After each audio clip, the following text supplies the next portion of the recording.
merendahkan, menghina, melecehkan, dan atau menyerang tubuh atau fungsi reproduksi seseorang.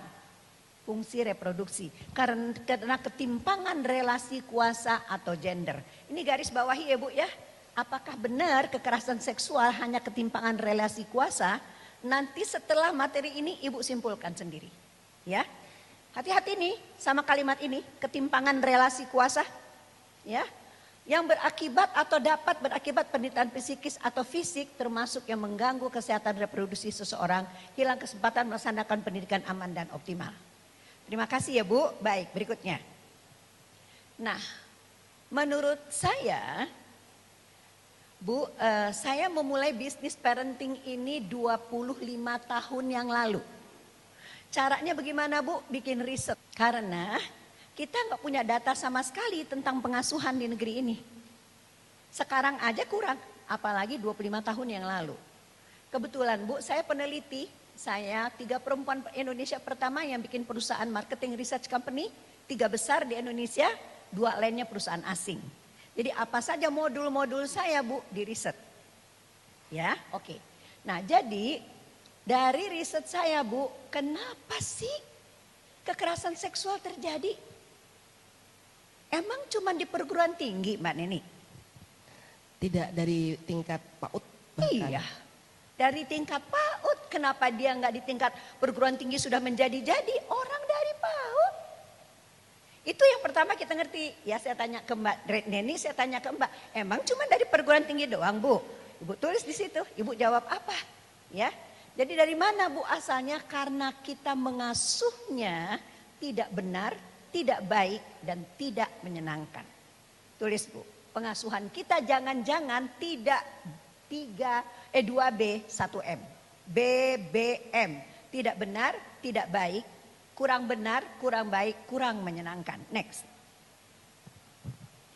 Dah ya, nah sekarang. Saya mau sampaikan dulu Bu ya, saya melakukan penelitian banyak sekali berakhir tahun 2018. Ya, kita pandemi soalnya. Ini penelitian parenting 10 April 2010 ya Bu, dengan sampel 288.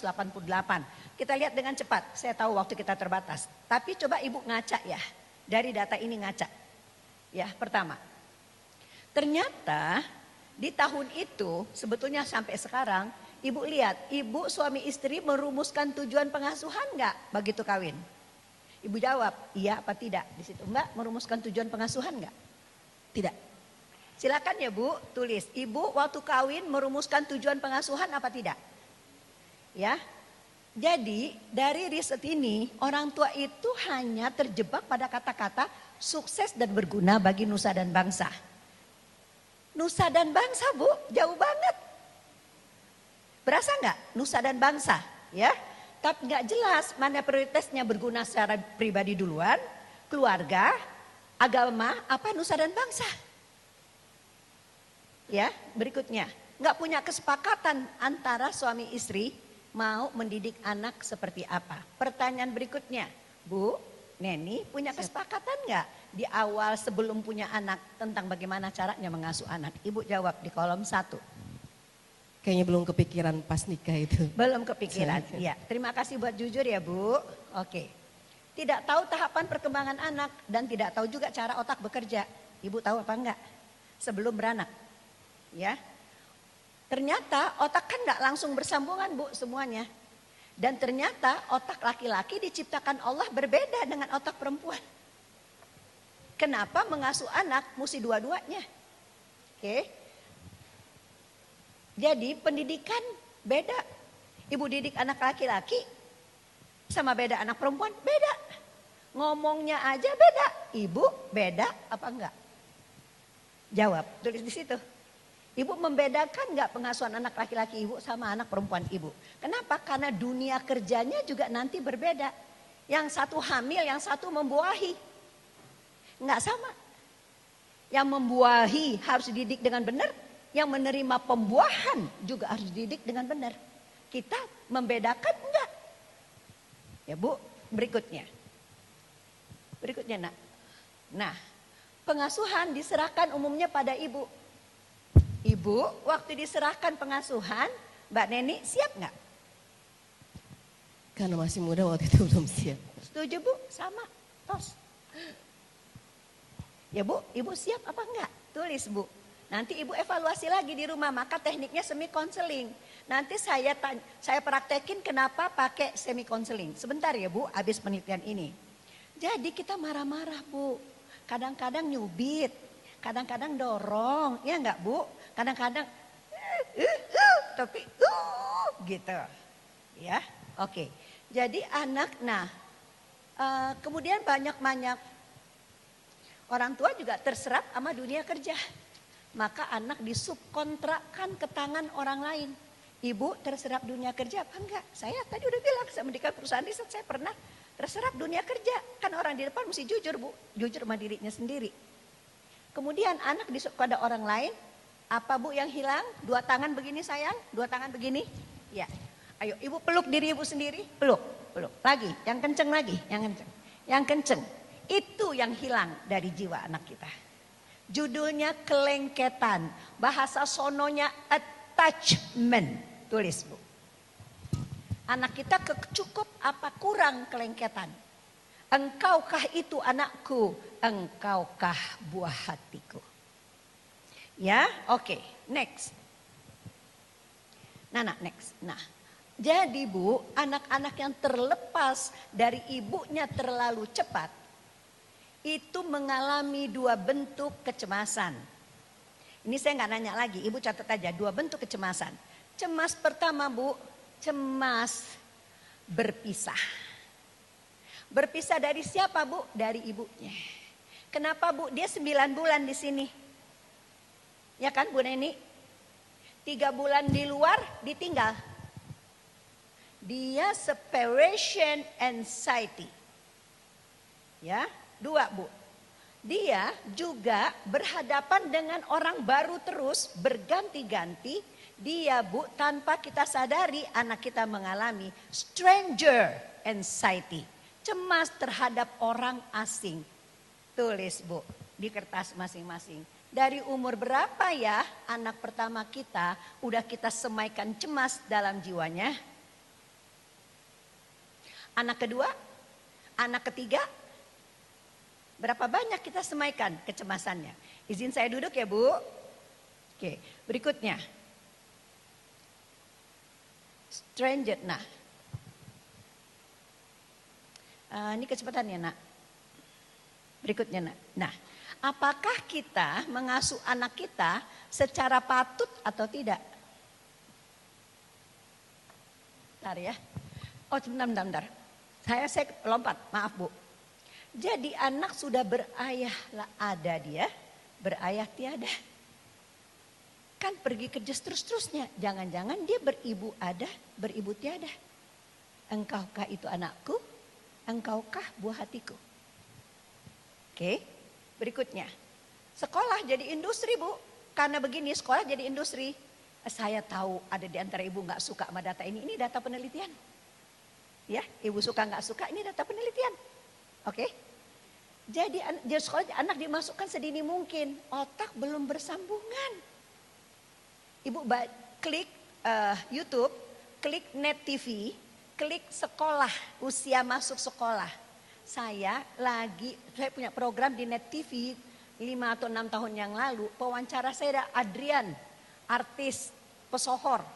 Dia tanya sama saya, Bu gimana kalau saya nyekolahin anak saya umur 1 tahun? Ya Bu, keterangan lebih lanjut Ibu lihat di Net TV. Sudah Bu, otak belum bersambungan, harusnya anak bermain, tapi kita kenalkan pada aturan-aturan. Dan sangat resmi. Anak otaknya aja belum bersambungan, ininya juga semuanya masih kagok Bu, belum sempurna perkembangan fisiknya. Jadi itu ngerusak amigdala Bu, pusat perasaan. Ya, kesimpulannya pengasuhan kita yang lakukan, kita simpulkan Bu, patut atau tidak patut. Apa yang terjadi pada anak kalau dia besar Bu? Tulis ini Bu di Google. Ghost in the nursery. Hantu di pendidikan kanak-kanak. Ghost, hantu G-H-O-S-T in the nursery. Itu adalah kisah seorang pasien saya Bu. Back 7 tahun yang lalu atau 8 tahun yang lalu. yang datang sebagai seorang dosen terkemuka pada perguruan tinggi terkemuka, ngalamin masalah dalam pengasuhan anaknya ketika anak itu bayi berumur 4 bulan. Dia suka kasih makan Mbak Neni. Nih, kadang-kadang cerita lebih diingat ya. Maaf ya Mbak, buka nggak? Buka. Tuh Bu, Mbak. Dipaksa. Dia kesel aja kalau kasih makan anaknya. Kalau netain juga kesel aja. Suatu hari ketangkep sama suaminya dari belakang. Ma, kata suaminya. Mama kenapa? Dia kaget Bu. Dia kaget. Seolah itu bukan dia. Hah? Terus dia bilang gini Bu sama suaminya. What did I do? Emang saya ngerjain apa? The ghost in the nursery. Sampai dia menjadi dosen terkemuka pada perguruan tinggi terkemuka. Ya, anak kecil dalam dirinya Bu keluar ketika dia menghadapi anak kecilnya. Ya, baik, berikutnya ya. Terus ada apa hubungannya ya? Nanti ibu lihat nih apa hubungannya nanti sama kekerasan seksual. Dari kecil udah begini. Nyaman nggak? Aman nggak? Damai nggak? Next. Sudah ya, next Nana. Jadi Bu, mengasuh yang benar, baik dan menyenangkan. Ada 7 Bu pilarnya. Ibu foto aja ini ya. 7 kalau ada di situ syukur. 7 pilarnya Bu. Mengasuh yang benar sesuai dengan perintah Allah, baik sesuai dengan cara kerja otak, menghasilkan pengasuhan yang menyenangkan. Ya, yaitu 7 pilarnya. Yang saya tidak bisa bahas itu karena topiknya. Saya cuma ambil beberapa pertil dari sini yang relevan dengan kekerasan seksual. Apa Bu? Ini, siap nggak kita jadi orang tua? Ibu tulis poin 1, siap apa nggak udah tadi. Ayah terlibat nggak Bu dalam pengasuhan? Itu poin penting banget, nomor 2 itu. Begitu kita nikah, maka semuanya pengambilan keputusan, perencanaan di tangan bapak-bapak. Oke. Ketiga, kita menetapkan tujuan pengasuhan nggak berdua? Kalau enggak tadi udah dijawab sama Mbak Neni, kita nggak urusin juga ini, nggak ada waktu. Kita ngomongnya itu bagaimana sama anak kita dari kecil. Komunikasi kita benar nggak sesuai perintah Allah? Kaulan sadidan, berkata benar. Kaulan layinan, lemah lembut. Kaulan maisurah, dengan kasih sayang. Ya enggak. Jangan mama bilang. Oh iya, kaget kan Bu? Berapa sering jiwa anak kita bikin kaget Bu dengan teriakan? Nah, itu benar enggak? Enggak. Kaulan sadidan kata Allah. Ya, baik. Nanti kita bahas sedikit Bu ya. Saya bahas sedikit itu nomor 2 Bu. Yang 1 tadi udah Bu ya, 1, 2, lompat ini Bu, nggak sempet ini, menanamkan nilai agama juga saya nggak sempet Bu, nih ke masa balik. Kita persiapkan nggak anak kita masa balik dan bijak berteknologi? Itu aja Bu, semoga ke Uber ya Bu ya. Semoga ini relevan sama kenapa anak kita ya begitu ganasnya di perguruan tinggi. Nanti saya mau kasih lihat Bu, dari TK udah ganas. Dari SD udah ngelakuin ya. Terus sampai perguruan tinggi udah bebas merdeka. Di TK SD aja dia ngerjain. Ya, baik. Berikutnya. Oke. Jadi Bu, kalau disimpulkan inilah 5 topik Ibu sayang yang kita mau bahas hari ini ya. Ibu-ibu semuanya di dunia maya. Apa itu kekerasan seksual sudah? Mengapa terjadi mau kita uraikan? Kita sekarang masuk ke topik mengukur kesiapan menjadi orang tua dan mengenali tipe ortu. Oke, tadi kan baru hasil penelitian ya Bu. Ketiga, memahami peran fungsi tanggung jawab ayah dan ibu dalam pengasuhan. Ya, pola asuh sehari-hari dan pemberian gadget akibatnya apa terhadap kekerasan seksual di semua level. Khusus dalam hari ini di perguruan tinggi. Teknik mengasuh anak menghadapi kekerasan seksual di lingkungan perguruan tinggi. Bu, 5 topik saya berusaha berlari ya Bu ya.